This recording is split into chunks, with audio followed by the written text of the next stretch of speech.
Good evening. Hello, everyone, and welcome. And thank you for joining us. Michelle will be with us in just a moment, but I just wanted to take you a moment to say hi first. This is Lori that's talking to you. I know I'm not going to be on camera tonight. We're trying to save this little bandwidth, at least from my house. My internet becomes a little iffy. But we're so excited that you came out to join us again on this evening. Please, as you're signing on and joining us, please say hello to us. Let us know, who you are, and put your business information in the chat so that people can know. And if, hey, you never know, there may be somebody here that want to connect with you. Again, my name is Lori Smith.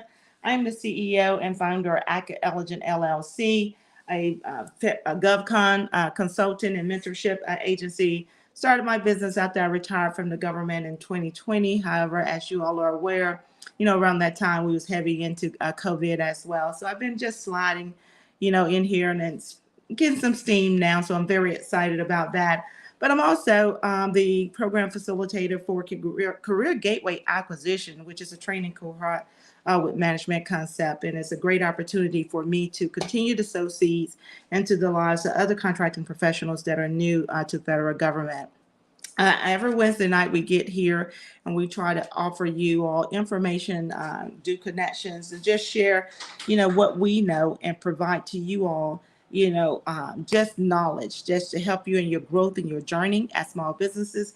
And we also try to connect, one with the other. You come into the room and sometimes, you identify opportunities where you can find someone who's like-minded and you can partner up with. The opinions that we provide every night are ours alone. They are not the opinions of any government entity. I am, again, a former federal government employee. I'm also a retired Air Force veteran as well. And so have had a lot of great opportunities to serve our nation in both in the uniform and outside of it as well. And I retired from the Department of Veterans Affairs in 2020 after working the care in the community network portfolio. Also worked a little bit for MedCom, which is now Defense Health Agency, a part of the Defense Health Agency where they're at Fort Belvoir.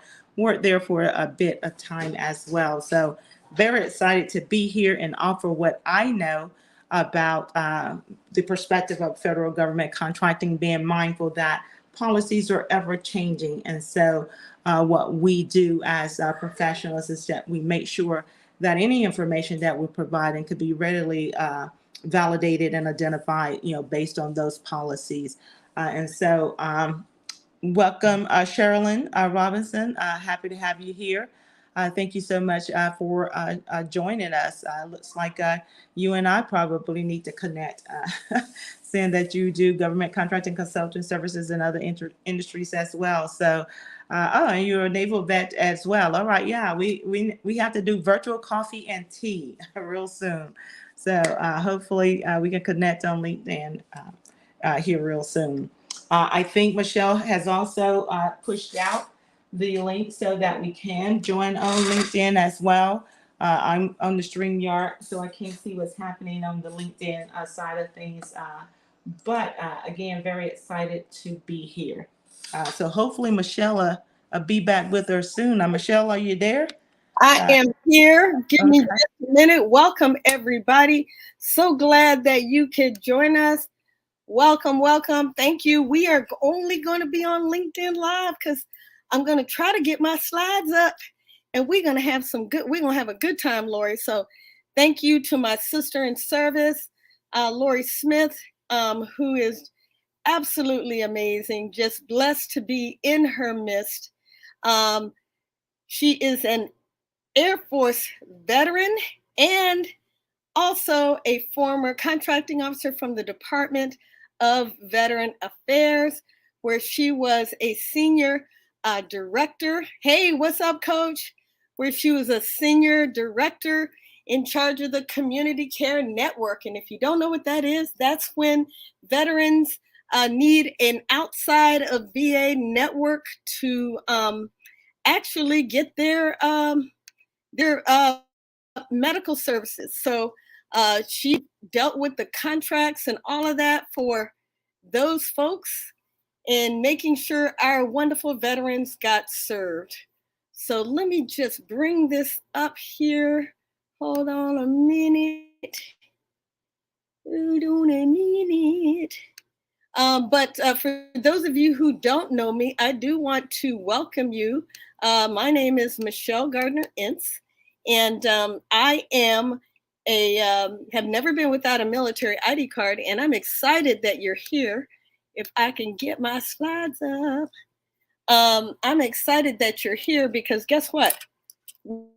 We are going to be talking about something that everybody is always dealing with, and that is dealing with clients. Where are they? Where can I find them? I don't know. But here's what I know, they are somewhere near you. There is a client 6 degrees of separation from where you are. And I want you to know that's why it's important that you put your name, your capability, your location, all of that, however you want people to contact you, because what I will do is put that up on the screen in just a moment. I do want to say, if you've not been with us before, I do want to let you know that, and I think Lori covered it, that all opinions and views are that of the viewers and the participants. So please know, trust, but verify everything that we say, because we're giving you the best that we know, and want you to also just check and make sure that we doing what we doing what we do. But guess what? Sometimes information is in context. So, Lori, can you see the chat out there? How's it going? Yes, I'm up on, I can see the chat. The chat is going well. I'm getting ready to start engaging. Okay, go ahead. I am almost there. Give me like another minute and we'll be raring to go.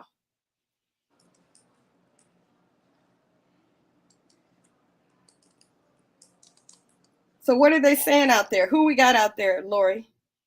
Well, we have, of course, you've already peeped out Coach sitting out there in the lobby with everyone. Yes. Happen to have us with us tonight. We have Krisha, of course, with us this evening. Tanisha is here with us this evening. We also have Taria McCorkle. She's here with us this evening. She's a managing member of an allied health company. So welcome. Oh, wonderful. Of course, we have Sherilyn Robinson Metlock, who's a fellow veteran.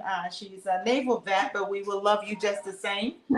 She's joining here with us this evening. Oscar, I am not going to kill your neck. If I tear it up, just let me know. But we have, is it Loa Buiki or Loa? Oscar know who he is. He know what his mama named him. He's with us tonight, so he's gonna have to teach me how to say that correctly. He's a student at Harvard University, so I really just slayed that name, I guess.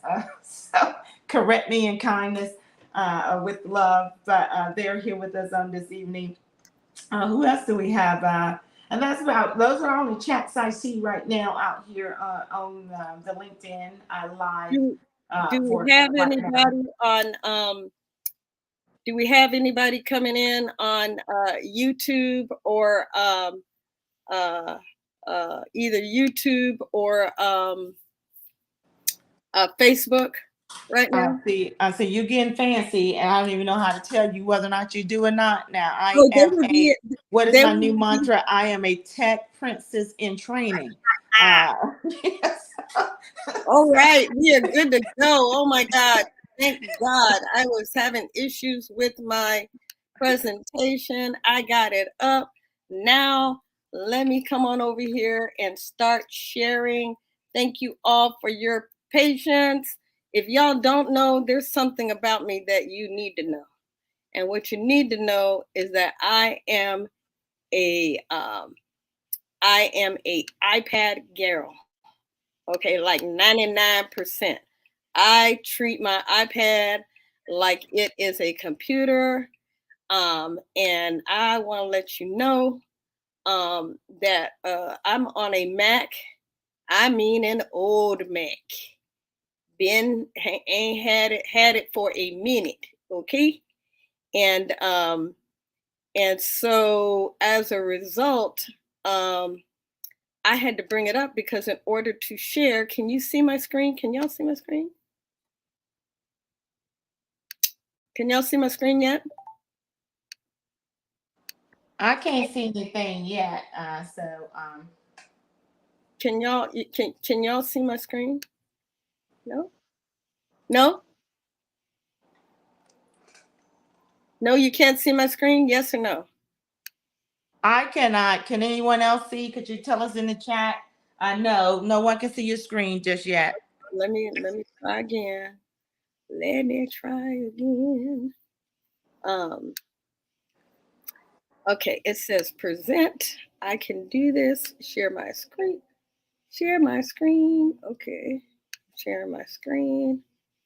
And I am going to show my window, my entire screen. Okay. Share. All right. So, oh, Jesus. Why are you acting a fool? All right. So I am going to go ahead and send this. Let me see here if I can get this. Maybe let me try this way.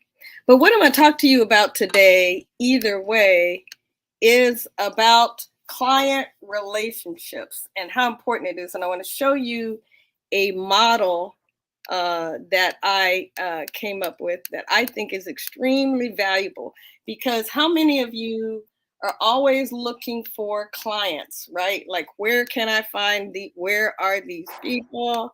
I can't seem to find them. They running from me. What's up with that? And then what happens is you're saying, I'm running over here to this event. I'm running over here to that event, but I can't seem to find them. And I'm going to present to you, I'm trying a different way. So let's try this right here. A method, and it's called the Uncle Sam method. I'll try it one more time, please. And this method is a way for you to not only identify, right, your clients, but it's a way for you to use other people and information to actually engage them. And so Uncle Sam stands for solve a problem, address an issue, and meet a need. Okay. And so when you are talking about that, you're talking about, first of all, hey, Lori, I am going to try and send this to you. Hold on a minute. I'm going to try to send this to you because it does not want to cooperate. So let me see if I could do that. But the first one, S, stands for solve. And so when you think about anything dealing with your clients, they don't care about your certifications. They don't care about your, whether you're a woman, minority owned.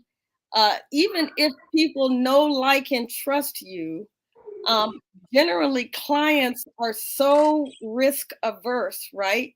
That they first want to make sure that you are not going to make them look bad, right? And so, so based on that, they want you to perform.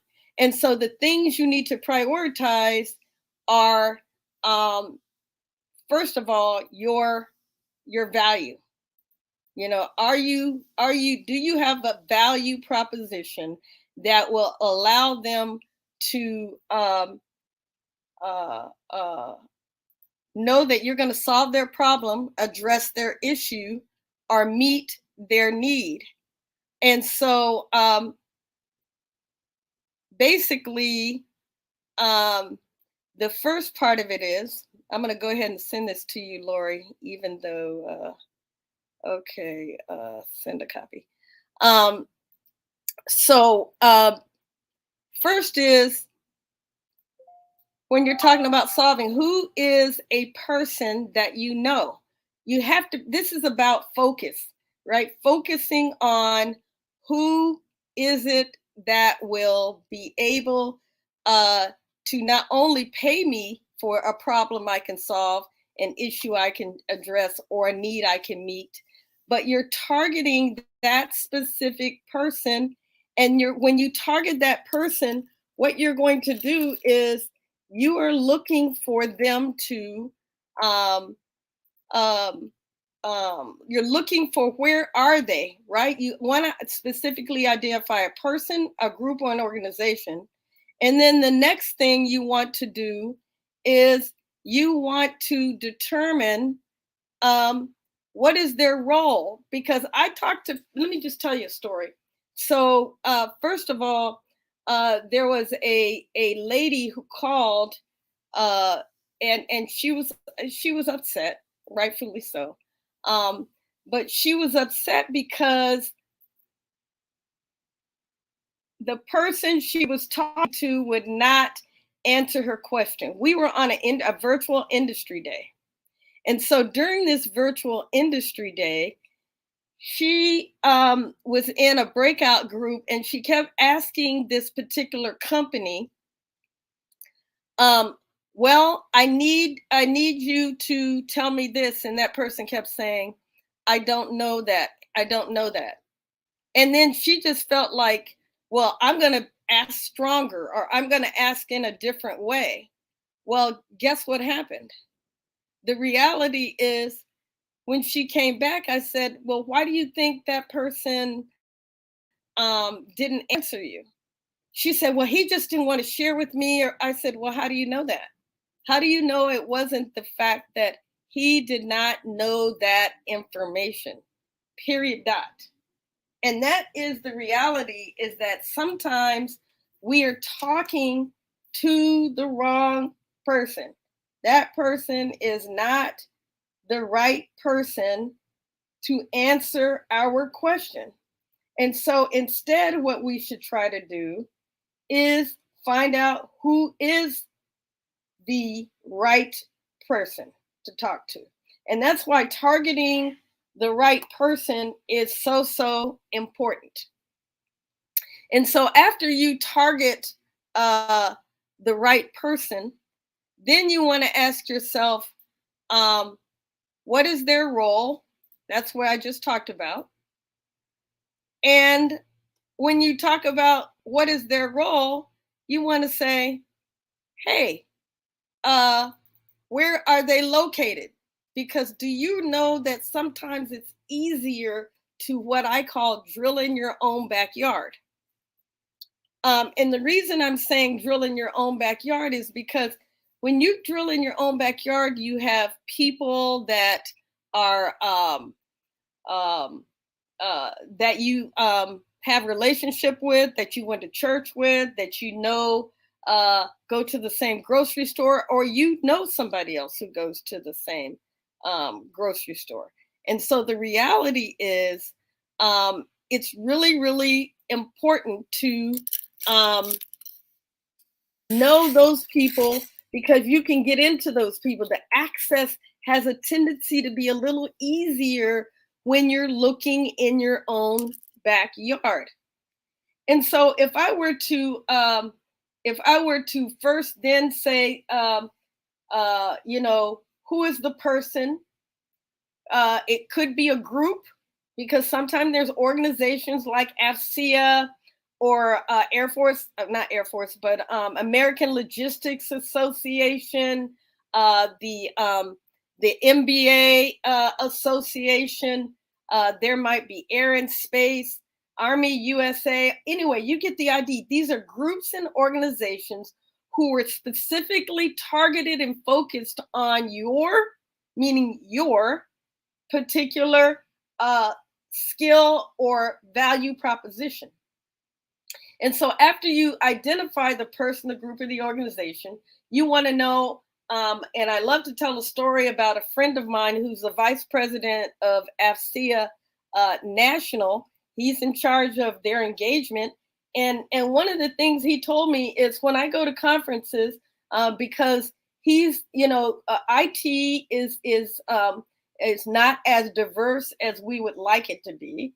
People discount him and don't think he is of importance until they find out what his role, his position, and realize that his decision authority has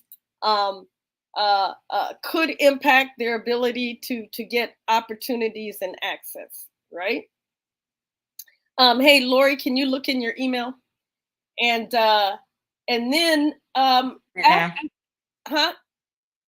I'm sorry, hon, what? Checking now. All right, thank you. And so then after, that's just goes to show you how important role, positions, and decision authority is. But then I do want to back up and say that there are people who don't necessarily have positions, who don't necessarily have roles, but they can get you in the door. People like, administrative assistants, executive assistants, mentees or acquaintances of that person, or that organization or that group you're trying to get into. And then after you look at who is the person, the group, or the organization, and then you look at who their roles and positions are, because don't discount people. I always say, look at the fruit, don't necessarily look at the tree. Sometimes it's important to look at the tree, but there are people who have branches on big trees, and their branch may not be small, but they produce big fruit, and they can give you an opportunity and get you access. And then so after you identify the person, the organization, the roles, the position, the decision authority, then you want to say, where do these people assemble? Where do they go? Are they always virtual? You see them speaking at, there's a lot of banks and other financial organizations that have these, and just business organizations that have these monthly dinners, right? They have monthly dinners where it's all about networking and getting information and hearing speeches from decision makers and trendsetters in the government or that are tied to your client, right? SAIC might be there one day. It might be Department of Energy the next day. But the key thing is targeting the person, the group, or organization. What are their roles, positions, and decision authority? And then where are these people located? Because oftentimes we say we can't find people. Well, that's because we're not where they are, and they are not where we are. And I think that's really, really an important thing. The next thing, any questions? If you put your questions in the chat, I'm happy to answer any of those. Let me go to the comments.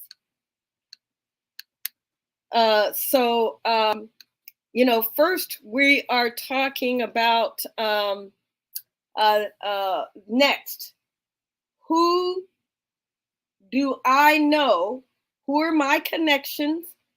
Who are the people that may be, Kevin Bacon says it's the Kevin Bacon theory that wherever you need to go, wherever your next opportunity is, whoever's got your money is 6 degrees of separation from where you are. They call it the Kevin Bacon factor. And so it is sitting down and saying, I'm trying to get to this group, this organization. Who do I know that may know them?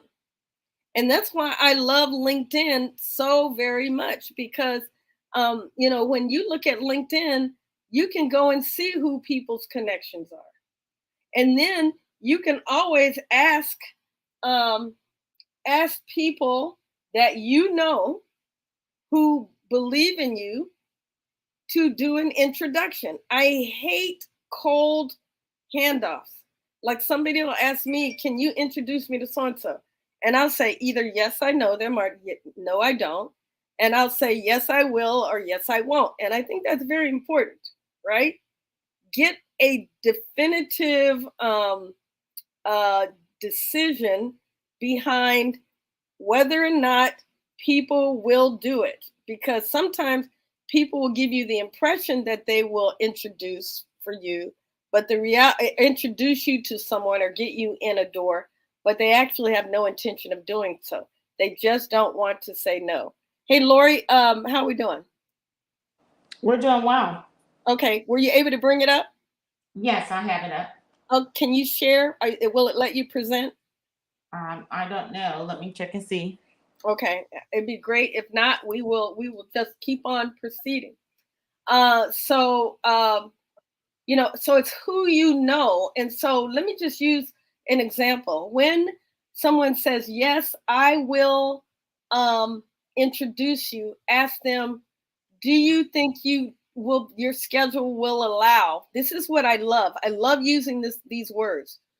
Do you think your schedule will allow you to make an introduction in the next couple of days?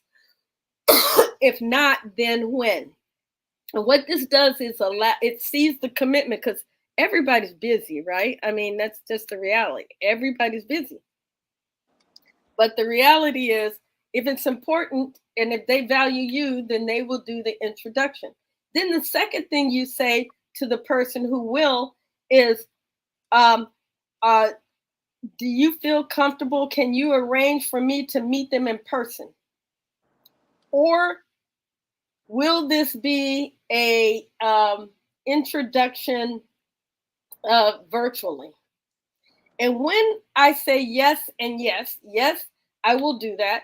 Yes, I will do it in the next couple of days. Yes, it's going to be virtual, or yes, it's going to be in person. Before I even send an email, any communication to that person, I say to them, what is it specifically you would like from them? Are you looking for them to give you information about their organization, about the opportunity? Are you asking me to introduce them to you so they can introduce you to somebody else? I want to get the expectation very clear. And the reason I do this is because then, before I even do an email, a phone number, or anything, now mind you, I have loved people ever since I can remember. I've not deleted a contact since the year 2000, which was the year I got my very first BlackBerry. Okay. And I've been transferring those contacts from phone to phone to phone for 23 years. So I have more than 15,000 contacts in my address book. And so the reason I'm telling you this is, if I ever had your phone number, I've got your phone number. And I'm never going to, got it. And I'm never going to not, I'm never going to delete it. And some people say, why? The reason I don't delete anybody's email is because, first of all, since 2000, I put in the notes section, Susie was 9 in the year 2000. She played soccer. They also had a son, Jimmy, who played baseball. And how do you get this information? Sometimes you get it, you just, back when we would go into people's offices, you could see things that were on their, in their desk or work area that would tell you who's important to them. And so when I reach out to that person, I'm saying, is it okay? I'm gaining permission. Is it okay for me to introduce you to so-and-so.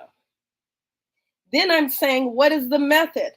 How do you want me to engage them? Some people, oh yeah, give my email, but they don't want you to have sales. Some people say, hey, have them text me, right?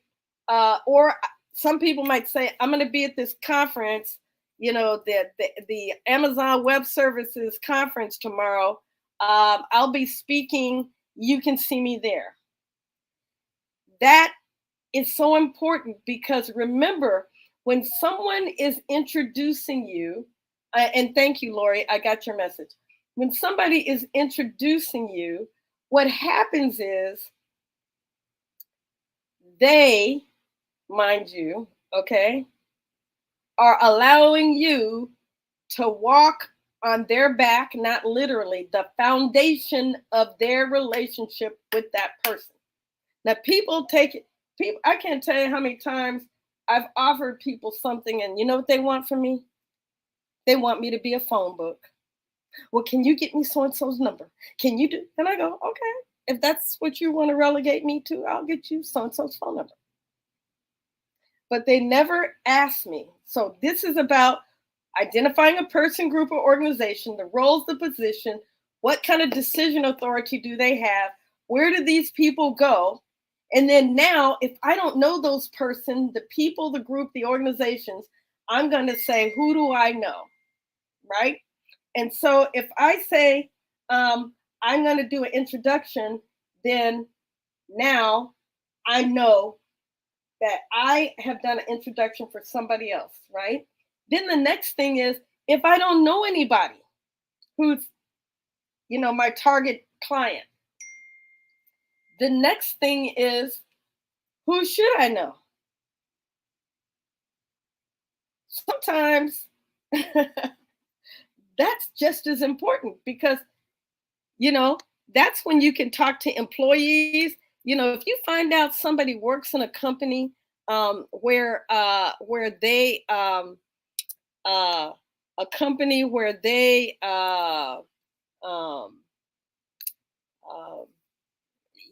some employees, do you know they got some real good on the ground intel? They do. They have some really good on the ground intel. And they can tell you, oh, this is the person. Yeah, I know you want to meet so-and-so, but really, let me tell you, the person that you really want to get to know is Jim Brown, Jane Brown, whatever. Because once you find that out, guess what? That takes you back to identifying the target. Because many times we're running around thinking because somebody works in a company, because they are at a booth, or because they spoke, that's the person with the decision authority, or more importantly, that understands the requirement. It's so important to understand, what does the government want, and who can I talk to that will give me clarity, that will give me context on that particular requirement. And so it's, who do I know? If I don't know anybody, if I know somebody, I'm going to ask them to introduce me. I'm then going to find out, who should I know if I don't know anybody? Then the next one is, who do I know that has influence with the people I should know? Bam. Is that some, congressman in your, in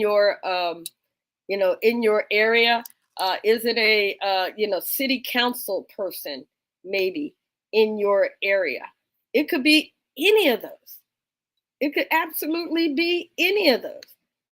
But who has influence with the people I should know? Because then once you find out who you should know, then you're going back to, who do I know? You're trying to get in with them and get them to influence. See, influence really is so important. And many times I don't think small businesses understand how much influence they have. You can have influence by sharing your intellectual property, right? Sharing with the government or a client about how how some new innovation or something like that, right? And so next, I want to talk about.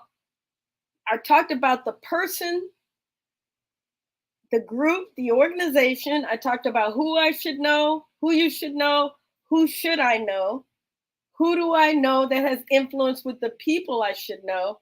And now we're getting to a great part, and that is what information should I know?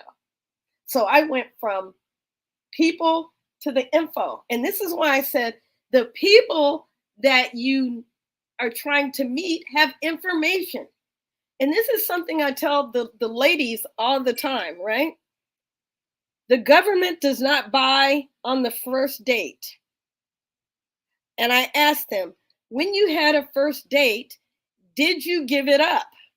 I hope you didn't. Don't answer that question. But the reality is, in general, the government doesn't give it up on the first date unless they're just putting a requirement out there. There's supplies and products, and it's based solely on price or requirement. Hey, Lori, do you want to jump in real quick? I know I've been going fast at it. Do you have any comments? Well, I think what's important is that the information you are sharing, my hope is that everyone understand not only is this important when you're establishing, identifying who your government specific customer client is going to be, but it's also the same thing that you're going to cross apply to a B2B relationship when you're trying to identify partners and things and people that you may want to team with or things of that nature. So it's always, regardless of what you do, there's a life aspects of everything you do in business, and so very key and very important. And then too, when we're talking about whether or not the government do or don't buy on the first date or not, timing is everything. You catch them, look here, as adults, we could really get out of task with that conversation. But I think further along in your presentation, I think earlier you were saying about knowing when the government buy and purchase and things of that nature, when you just know or have that grounds information. Who knows, you may can swing some things, but I think you put out some very key points, very key to know who to talk to, and know, as far as who to talk to, who are the most important people to know in an organization, especially when we talk about government procurement, because sometimes it's not often the person we think. There are some people that really do influence that procurement decision. And so getting to the meat of the matter and identifying who those are is very key as well. Great.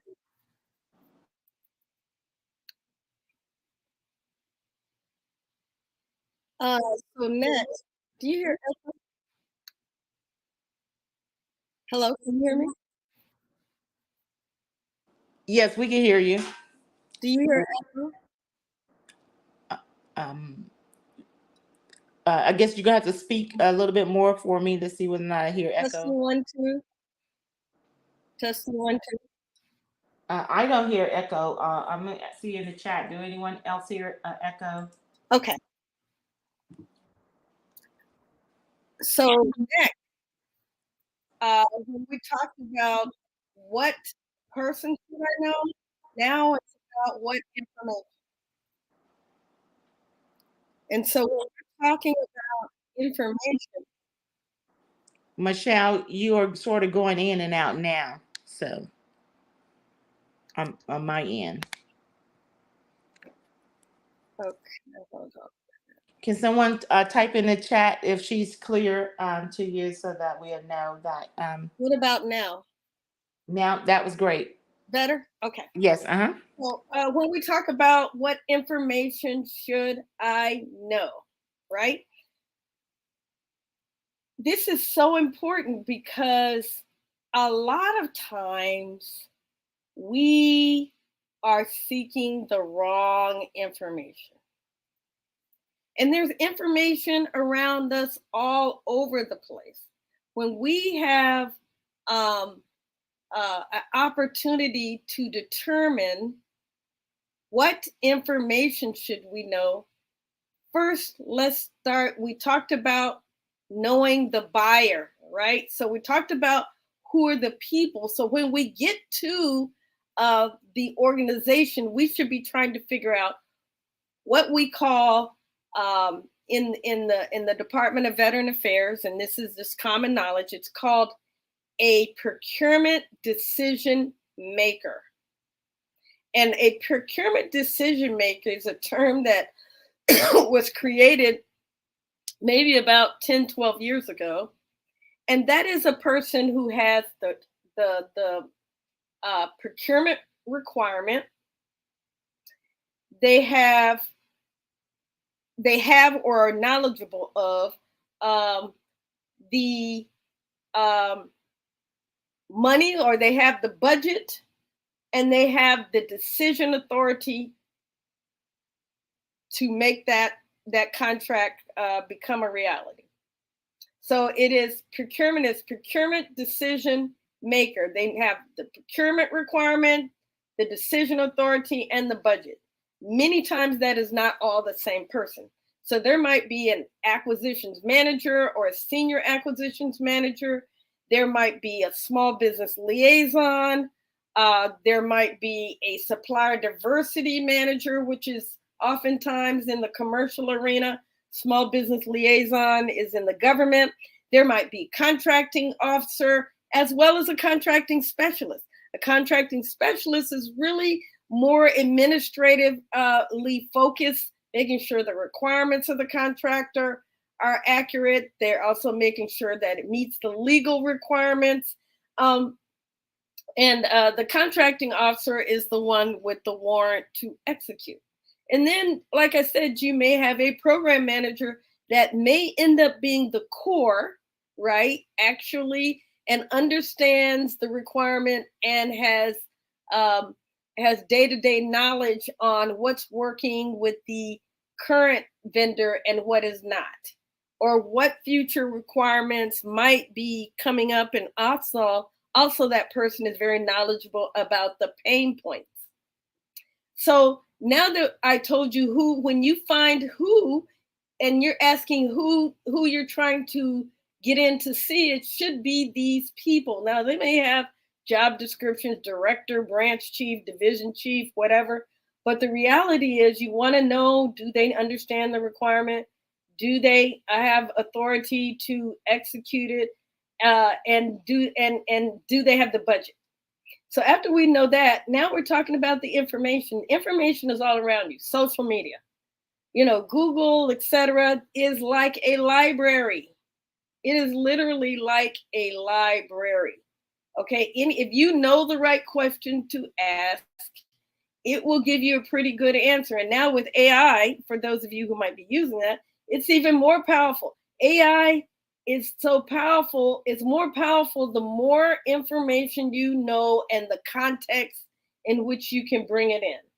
And I heard a pastor say something that I shall never forget.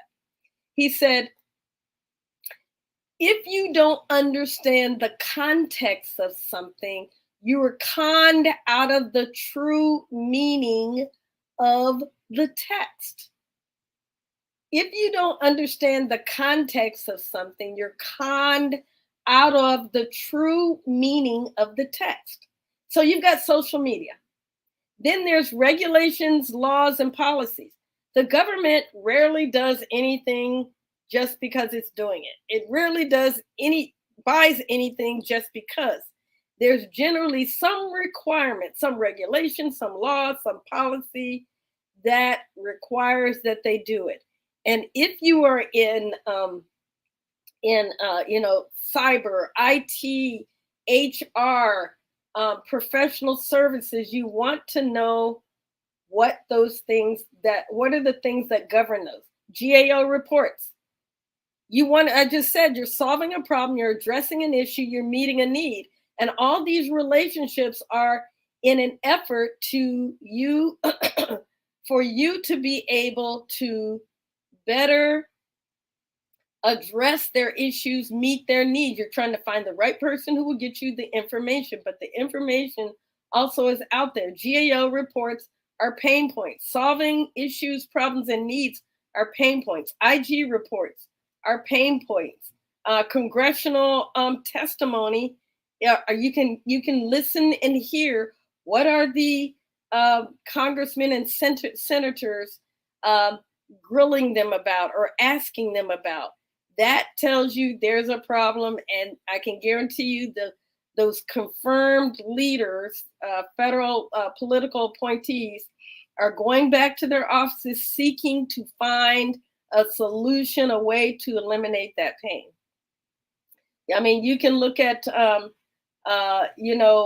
anything dealing with, like during COVID, okay? During COVID, there were all kinds of issues. For example, they were looking for cold storage because why? Because the vaccine they had just come up with needed to be refrigerated. And when they were trying to ship it from the factory, let's say in Baltimore, to California or down south, they needed to be able to maintain the temperature. They needed also to be able to pre-position those particular vaccines. So there were cold storage in place opportunities. There was cold storage transportation opportunities. There was also, guess what? They needed somebody to be able to have a supply chain process to get it to where from the factory to where it needed to go. All of those things were opportunities. So when you see the news and something is happening, change your mind and look at, where is there an opportunity for me to solve a problem, S, address an issue, A, or meet a need, M. Also, guess who else? There's budget to USA spending. You can look at the agency's budget. Most budgets are out there. USA Spending will tell you who's spending where. Just because there's a lot of money in that organization doesn't mean your money is there. And I really like to say that because, you have to look at uniquely, if they're spending a lot of money there, but you don't have access to get to that money, then it's a waste of time. If they're buying IT on large, major acquisitions that they only solicit every 5 years, you looking out there and trying to get to that makes no sense. If that's what you're trying to do. Now, there may be opportunities at the city and the state level, or at a university, or at the county. But I'm just saying, USA Spending is not the only way. Just because money's there doesn't mean it's your money. Also, there's trends. You look at the AI trend. I just saw something, I don't remember, I think I reposted it, that was talking about AI, right? How government entities, all these governments are putting out, federal government agencies, there was at least 4 or 5 on there, are putting out solicitations on AI. They want companies who are, knowledgeable in that to help them figure out how do they go about approaching that for their particular agency. Also, let's look at sources sought and solicitations. If they have bought it one time, unless they don't need it, unless technology or something has made it obsolete, the chances are they're going to buy it again. And even if it's going to be obsolete, it may not be obsolete for a minute or out of date for a minute, because we all know that the federal government, who is the largest procurer of goods and services, guess what? That boat does not turn on a dime. It takes a minute. And then let's look at what's the market size. It's something I talk to the women veterans about all the time. The largest procurer of goods and services for women-owned businesses are the U.S. Army. And a lot of that's done in the construction arena, right? Also, you want to look at what are the underutilized NAICS for women. There's opportunities there, because with underutilized NAICS codes, which is located on the SBA website, will tell you if a organization decides they want to get to you, they can do a sole source. I forgot what the amount is up to, and I don't know, Laura, you can chime in if you know, but they can, based on that underutilized NAICS code, make a direct award. So those things. Industry days. I'm going to save that for last because I want to talk, for the next few minutes on industry days. But before I do that, let me just call out some other things. Your competitors. Your competitors are full of information. Go to their website. Do what the young people call funnel hack, right? You're looking for information. So funnel hacking is going through their process and annotating what do they do first? What do they do second? How is their website laid out? How do they communicate about their value proposition? All these things are information that are important. And oh, by the way, if they're getting business with the government, then their marketing strategy may not be too bad because they know how to speak and articulate about what what value they're having. I can't underestimate staff, employees, and subcontractors. Your subcontractors, or as a subcontractor, that's another way to get good intel. There's also economic indicators like the huge infrastructure bill, which Department of Transportation and Department of Energy are focused on because of the electric batteries, the charging stations, the vehicles, all of those things. So then also don't forget market saturation, right? So there's a lot of not everybody, don't let me say that. A lot of people want to do coaching, HR, consulting, those kinds of things. There's a lot of money out there, but that market is also very saturated. You go over to IT, construction, computer development, cyber, pharmaceuticals, those things, not so much. So just for you to know, that's some information that you should want to know. And what I just talked to you about is how can I find out what I don't know? This is about research, but it's not about researching everything. It's only about researching the right things. And then I also told you about where you can find some of this information. Then the other thing about solving a problem, addressing an issue, and meeting a need is, what is the cadence of the client? Are they buying that thing once a year, every 2 years, every 5 years, every 10 years, every 20 years? And then the other thing that the information you're gathering should be focused on is, why is this the problem? And then why is it important to them? I'm going to say that again. Why is this the problem, issue, or the need? And why is it important to them? And the reason that's so, because if you understand the source of the pain, one, it'll also tell you about the urgency of which they are seeking a solution. It will also tell you, hey, if this is the root of the problem, what they may be asking for as a solution and a solicitation. Oh, you said run that back, Coach? You said run that back? Okay. So I'll run it back. Why is the problem, the issue, or the need important to them? What is the source of that pain? Why, and why? Why is it a problem? Why is it an issue? Why is it a need? And why is that important to them? What is it, legislation? Do they have a short time because they told GAO or an IG report that they were going to have that fixed? Is it a lawsuit, maybe on the commercial side? Is there a new legislation like NIST came out, the National Institute of Standards and Technology, I think it is NIST, came out with new guidance on cyber. They also recently, there was, new guidance on how much how small business had to protect government information and the responsibility for that, right? And so we're talking about what's the cadence of the client, what's the problem of why is it a problem, need, important, and then where can I find or ask for help? And I think this is important.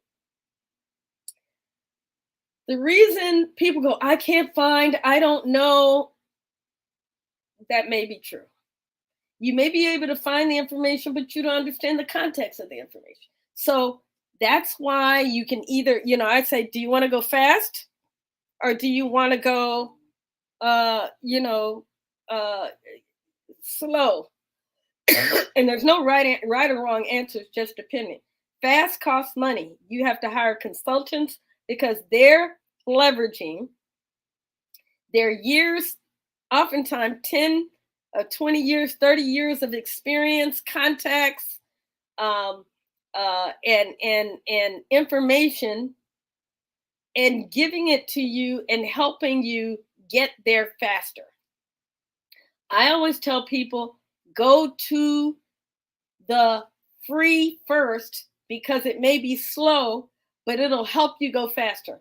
And so, the frees are the SCORE Mentor, the Small Business Development Centers, the Minority Business Development Centers, the Veteran Business Outreach Centers, the Women Business Centers. All of those entities have these systems, these market research systems, right? They can peek into your economic development that's happening in your particular area, which is why I said drill in your own backyard, right? Because you can go to those economic development meetings and hear about new construction, new activity, what's happening. Also, it may be a system, universities are huge. They are a plethora of information. They can tell you about demographics, geographical, areas, cluster areas. They can tell you about, let me see, y'all give me something in the chat. Who else? What else? What other things could a university kinds of information could you get? Because here's why I'm saying this. Your libraries and these other organizations have research systems that will not cost you like these big systems are. You get these reports. You can also go to SAM's, SAM, and set up these automatic, I want you to give me, every time there's a solicitation or money spent in these areas, this way. Even USA Spending will allow you to do some analysis. But what's really good, I like, is the universities. And oh my God, if they have an entrepreneur center, right? You can always work with college students, PhD students who may be doing research who will also help you. And so we've talked about when we're solving a problem, addressing an issue, or meeting a need, we talked about identify the person, group, or organization. Identify the target. Who is your target? We want to say, what roles do my targets have? Are they the VP? And just because you say, I need to talk to the VP, but the VP may not be the decision authority. Remember I talked about they may not even know that requirement exists, right? So important. Oftentimes it is at the program manager level, right? Or whoever the core is important. And going into SAM's, I see you, Dr. Davis, it's so cool because it also allows you to research historical information. Look at previous solicitations, right? Look at questions that might have been submitted. It also allows you to speak the language. That's another thing about solving a problem, addressing issue, meet a need. Do you know that if I am trying to go talk business in France, but I don't know French, what good is that? I don't understand that the French may buy differently. The French may they may take the summer off. They don't do no buying between June and August. There's so many different cultural nuances amongst the federal agencies. And a perfect example I like to use is VHA, which is the Veteran Health Administration, the DHA, which is the Defense Health Agency, and HHS all do health services in some capacity, in some way. Yet they speak a different language. Yet they may talk about the same requirement in a different way. And that's why when you're looking at SAM, I like the keyword searches because, and even on grants.gov, the keyword searches, because you will be surprised what that will bring up that you didn't even think about. And here's a really, really funny thing that somebody just told me that I did not know. I did not know that there is a NAICS code for escort services. Loved that. I'm like, ooh, okay. But there's a NAICS code for escort services, right? So you just never know. Now they're using it for, escorting, maybe, children, unaccompanied children or that kind of thing. But there is a NAICS code for that. So when you're seeking to understand the client, and as far as information is concerned, SAMS is great. Trade magazines are great. Being at industry days, but when you go to an industry day, let me just, kind of talk to you about that. I know we're at 8:02. Give me about another 10 minutes or so. You must have a strategy when you're going to an industry day. It is so critical. What is your plan? What is your plan? Why are you going there? What is your return on investment? What is your objective? And I like to look at it this way. I was when I was in the Air Force, I was a former Malcolm Baldrige evaluator. Now they changed the terms, but the concept is still the same. It's approach, deployment, and results. What is my approach when I get there? What kind of questions can I ask? Can I ask open-ended questions? Can I say, we want to stay away from yes or no. We want to stay away from questions that you could research on the internet. We want to ask questions that allow people to share information that may be insider information, not procurement sensitive, but give you a better view of the challenge. So for instance, if I were to say, let me think of a situation. If I were to say, I am looking to, let's say I'm looking to provide supplies to a VA medical center. Why would I show up at industry day with my supplies, especially if they're open to, let's say back, when COVID, there were all these different levels, different kinds of masks, and there were, different kinds of gloves. I don't know if you know, but there's 1,300 different kinds of gloves, surgical gloves, just so you know, different sizes, different weights, all this, different colors, all that stuff. But what if I, right, as a veteran, I'm just going to say, because again, drill in your own backyard, I'm going to go in a place where I have access. I go to a medical center for my appointment. And after my appointment, I just kind of, go to the cafeteria. Now, I love cafeterias. Because when people are eating, they have a tendency to be relaxed. Just think about it. When any animal is eating, they're vulnerable. They're generally not on guard when they're eating. That's why eating is a, great opportunity, even at events, industry events, is to just go sit down with people who are eating. Say, hey, you mind if I have a seat? Most time people don't mind at industry events, and they are relaxed, right? So I walk in and I sit down at the cafeteria with the person, and I see they've got I call it the medical uniform on, and say, hey, how are you doing today? Said, oh, fine.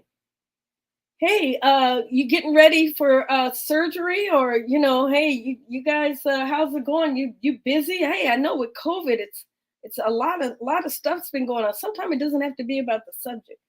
So, uh, do you guys use a lot of surgical gloves? Yeah, we do.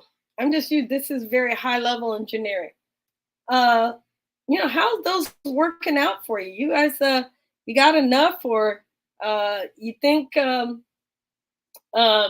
you guys might be looking to try a new, different kind? What are some of the problems that you have with the surgical gloves that you have? Right? It could also be, you go to the bathroom. This is why I said you have to see opportunity everywhere, especially it's just there if you open up your mind. You go to the bathroom and none of the toilet paper holders are working. All of the toilet paper is sitting on the floor, or it's sitting on top of the holder because it doesn't work. You notice that the bathroom's not clean, and you look on the wall and you see the chart and it hasn't been signed off in a couple of days. Do you know that's opportunity? Do you know that's opportunity? It's opportunity if you provide supplies. It's opportunity if you do janitorial work. Uh, it is, there are opportunities everywhere. When you see a problem, when you see an issue, and when you see a need unmet, you are the solution. You are the solution. I think I'm going to stop there. Uh, any questions in the chat? Any comments? Any takeaways?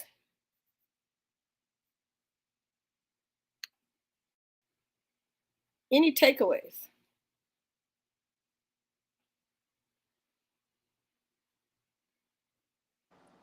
Michelle, this is Lori. What I do want people to be just reminded is that I did put the number of NAICS codes for the women-owned small business as well as the economically disadvantaged women-owned small business um, um, that while you was talking, and what those NAICS code, if you have a specific NAICS in that applies or fall within those categories and you're a woman-owned small business, what that does is potentially, provide you a chance on an occurrence to disrupt their potential procurement process, provided there are no other exclusions or exceptions.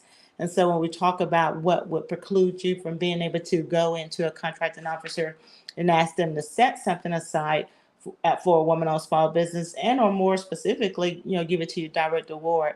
If they are doing a follow-on award to an 8A, or if it's a mandatory source that they're utilizing, like a federal supply schedule, an IDIQ type contract, those are the exclusions, or the exceptions for that. But when you know the rules of engagements, sometimes when you have these various NAICS codes, it just give you an opportunity to go in and then just further set yourself apart.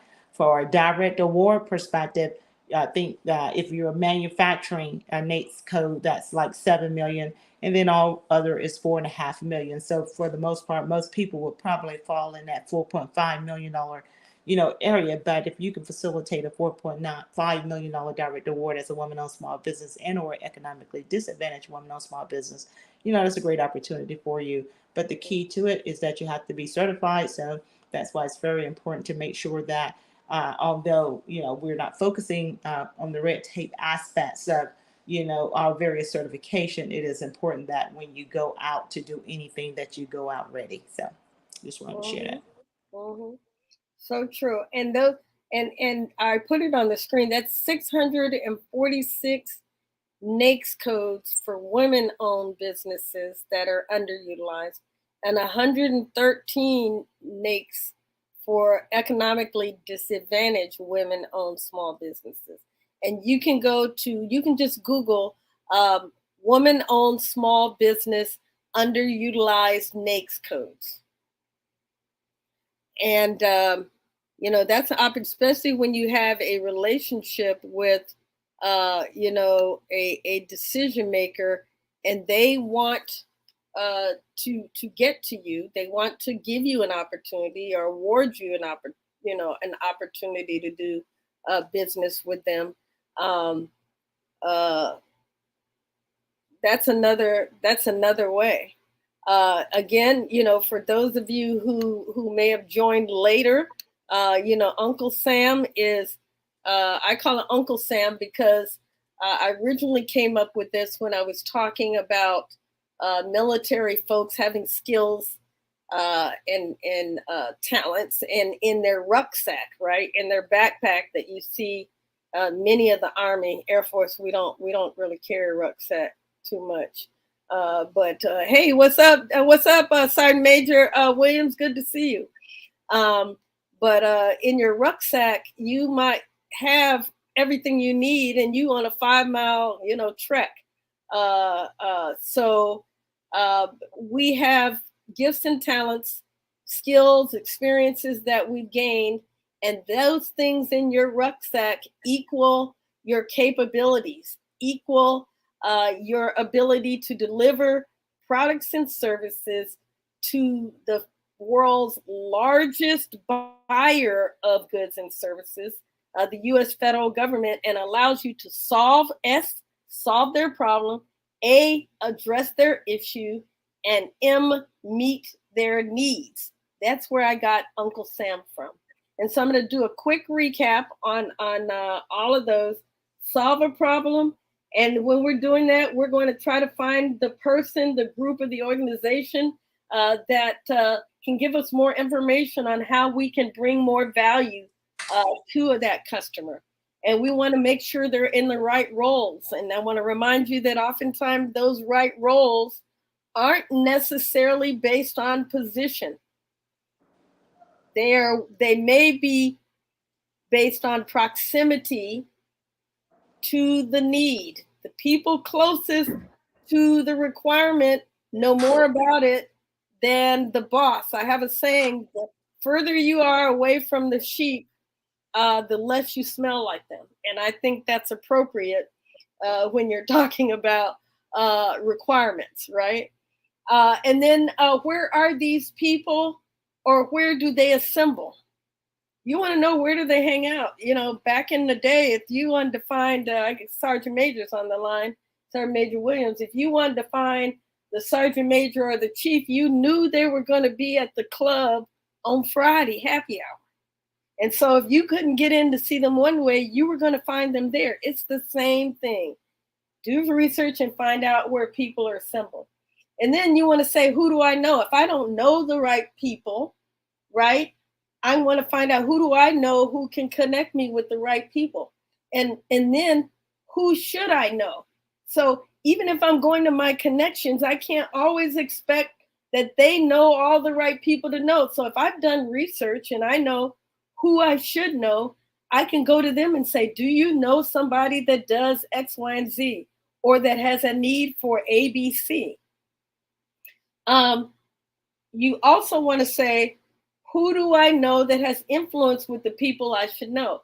One of the things that's really underrated is the fact that industry has a huge influence, and I think we're going to see this with AI, has a big influence on government, as the same token that government oftentimes has an impact on industry.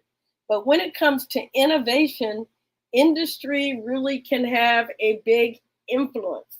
And so how you influence that is by showing that you're bringing some sort of technology, some sort of innovation that will save more money, solve the problem faster, different in that way. Then what information do I need to know? I talked about all kinds of information, GAO reports, IG reports, USA spending. You want to know, what are your competitors doing? What are subcontractors doing? You want to look at the news, media, congressional hearings, all of that. All that is information that you should know, trends in the industry, new regulations. How can I find out what I need to know? That's basically research and talking to people. Where can I find out what I need to know? Again, that's doing business intelligence, market intelligence, just being curious. And before I go to the next thing, when I was talking about industry days and approaching folks and going, to these booths and talking to people, ask good questions. Don't seek to sell, seek to solve, right? Seek to understand. If you're asking questions and you're trying to understand the root of their problem, again, this goes back to, why is it a problem? Why is it the need, the issue, or the problem important to them? What's the timing of that solution they need? If you're going to bring them a solution 5 years from now, but the pain is great now, the chances are they're gonna take a solution somewhere between now and 5 years. And even if it's the best thing since buttered bread that you've created, they're not going to wait on it. And then where can I find help? We talked about going to college, colleges, universities for research, for interns. You can go to veterans as well. Veterans, there's programs where service disabled veterans can come and work with you, whether it's SkillBridge or whether it's one of the special employment initiative that the Veteran Readiness Center has, where they will pay a stipend to the veteran, and you get that person to train them and engage them. So there's all kinds of opportunities. Any questions before we start to close out here? Any questions? Any comments? So that's the Uncle Sam method. When you're talking about your capability statement, it ought to show how you solve a problem, how you address an issue, and how you meet a need. When you're walking up to folks, seek to hear their problems, their issues, and their needs. And if they feel like you understand it, they'll understand their pain and that you could possibly even minimize the pain. They will not deny you access to have a second meeting. And that's where the conversation and the relationship really starts. And I will end with this and tell you, like I tell my ladies, it is a dance. Let the man lead. Some people want to immediately, let me see your capability statement, sit down, blah, blah, yep, go into the system, put this in. Something may be coming in the next couple of months. Other people like me, I'm all relational. I'm not transactional. I don't have any procurements. I don't have access to any procurement sensitive information. I don't have no budget. But guess what? I know people who do. So it's more important for me to understand your business and who you are as a CEO, so that I feel comfortable helping you get into the right doors.